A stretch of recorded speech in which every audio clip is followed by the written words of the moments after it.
Hey guys, welcome back to Broken Bobby's Transformation. As you can see by the title and the thumbnail, this is How Bad Can It Get? Okay, so when we are involved with bad habits, in the early times, it's just a big old party, right? Everybody loves you, or so you think. And, wow, like, look at all the homies I got, especially if you have the sack.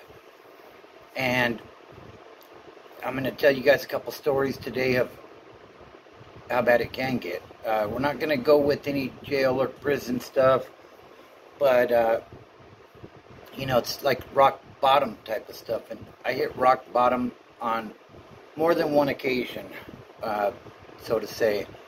But anyways, if you are new to the channel, be sure to subscribe, hit that like button, drop a comment, and, tell me about your experiences and what you did to change your life.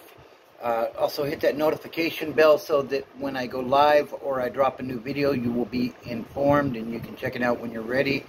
And also, you can become a member of the channel. Hit that join button and join the Broken Bobby family. So, basically, like I said, a couple of times in my life, I have hit that rock bottom, so to say. And they say for everybody it's different, but, I was hustling, I was dealing dope, so I had a abundance of supply, let's just say. So I quickly developed a dealer's habit. And, the thing is, it changes you. It changes who you are. The things that you used to care about, you don't care about anymore, or at least you don't care as much about them as you do about getting your dope. And, this is just going to be a straightforward, hard-hitting kind of episode. So, I hope somebody out there hears this message and decides to make a change based off of this. But so my first rock bottom, if you will.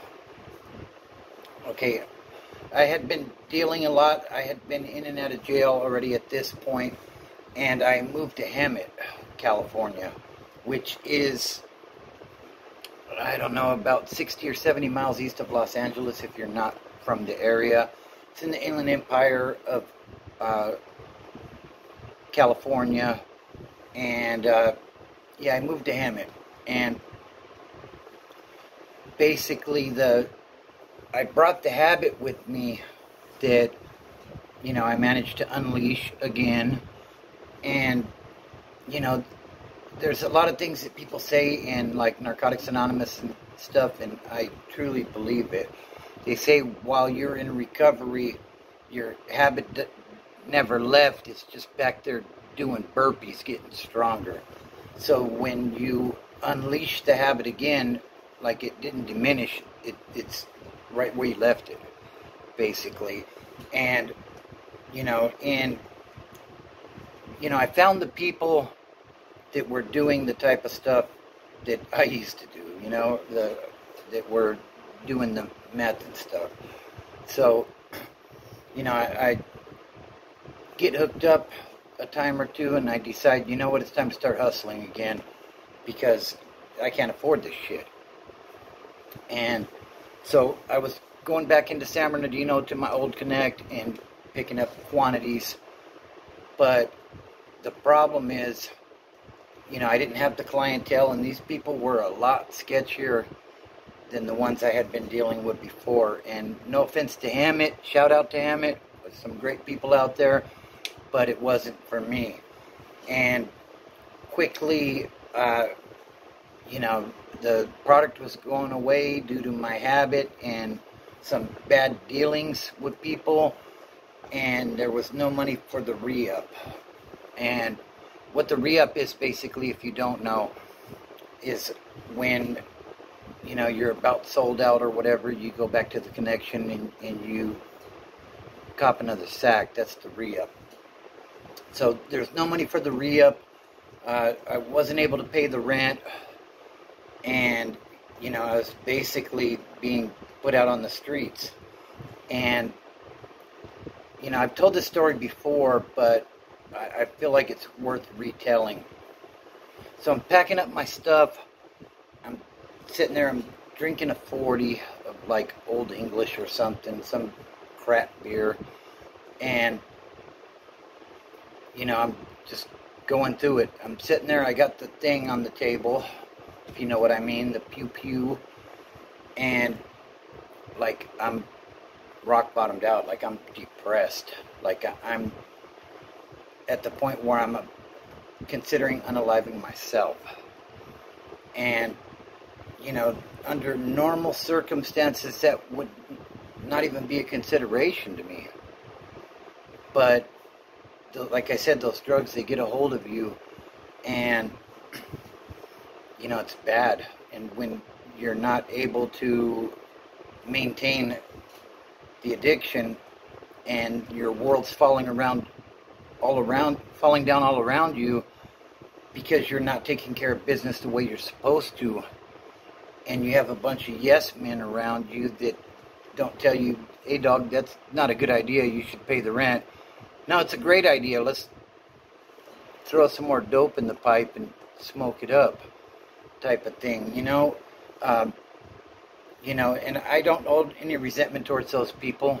They were doing what they did. But I'm packing the place up, and I'm, like I said, I'm fighting with myself in my own head about what my next step is. And like I said, the pew pew sitting on the table, it's loaded, and I'm seriously considering sticking it in my mouth and ending the pain.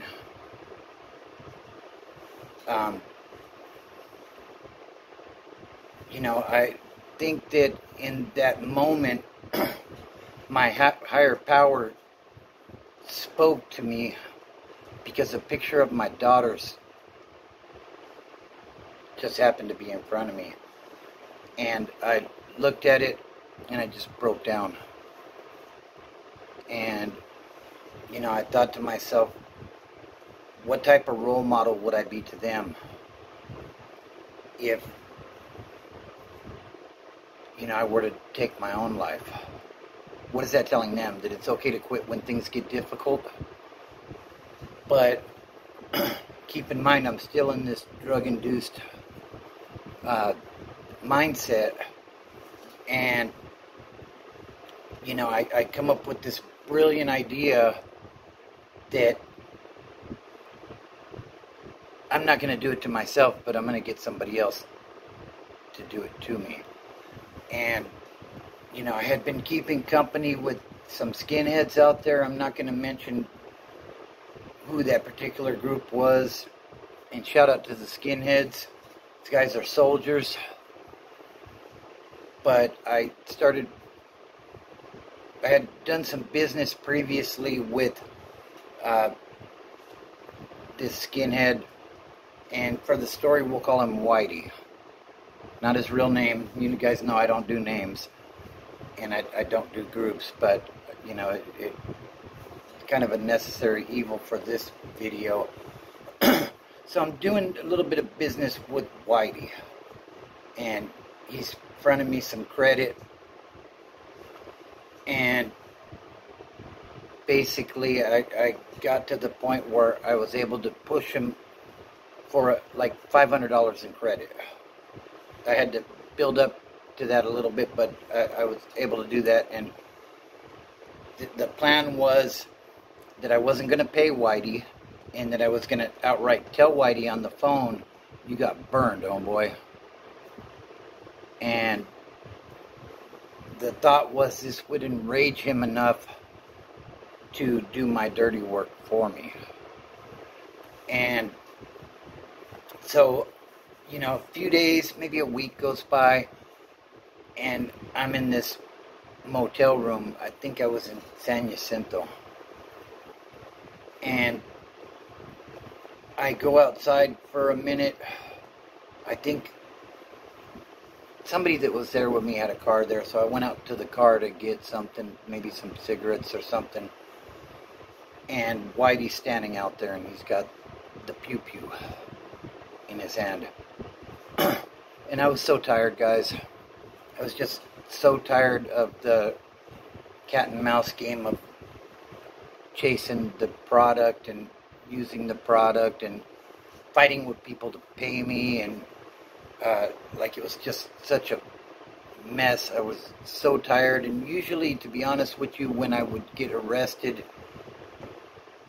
I would feel relieved, because it just wears you out when you're out there using and running and, you know, doing that sort of stuff on the run from the cops. You can't hold a job. Not that I really wanted to at that time, but, you know, it's just chaotic. So I come out there to the car to get something. Whitey's standing there.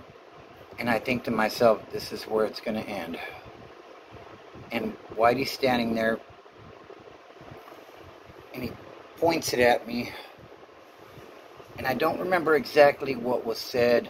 I did another video. It's called Hem at My Rock Bottom. You can go back and check that one out. It's a little more detailed on that.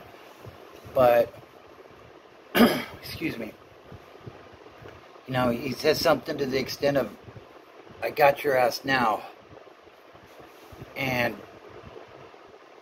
you know, I looked at him and I said, yeah, you sure, you got me, you know. And,